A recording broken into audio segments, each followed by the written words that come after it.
अब बात करते हैं कश्मीर की। वादी कश्मीर बर्फ़ की चादर से ढकी हुई है। कश्मीर के कई इलाकों से इत्तलात मिल रही हैं, श्रीनगर ख़ास तौर पर, और उसके साथ साथ श्रीनगर के एयरपोर्ट पर भी यहाँ पर बर्फ़ को निकालने का काम जारी है। जो मनाजिर सामने आए हैं, और ख़ास तौर पर श्रीनगर का कई ऐसे इलाके हैं जहाँ पर शदीद बर्फबारी हुई है, और इस तरह से बर्फबारी के बाद यहाँ देखा गया है कि रनवे पर से बर्फ को यहाँ पर हटाया जा रहा है। अब तक की इत्तलात है कि यहाँ पर फ़िज़ाई खिदमात पर कोई असर ख़ास नहीं देखा गया है। रनवे से बर्फबारी को यहाँ पर हटाया जा रहा है। उसके साथ साथ दूसरे इलाकों जम्मू कश्मीर के पूंछ से भी खबर मिल रही है कि वहाँ पर भी शदीद बर्फबारी हुई है।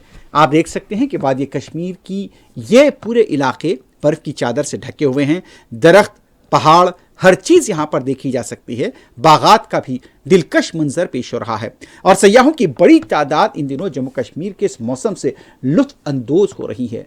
डल झील के बारे में भी इत्तलात है कि डल झील के ऊपर की जो सतह है वो मुंजमद है, और बर्फ़ की सतह वहाँ पर जमा देखी गई है।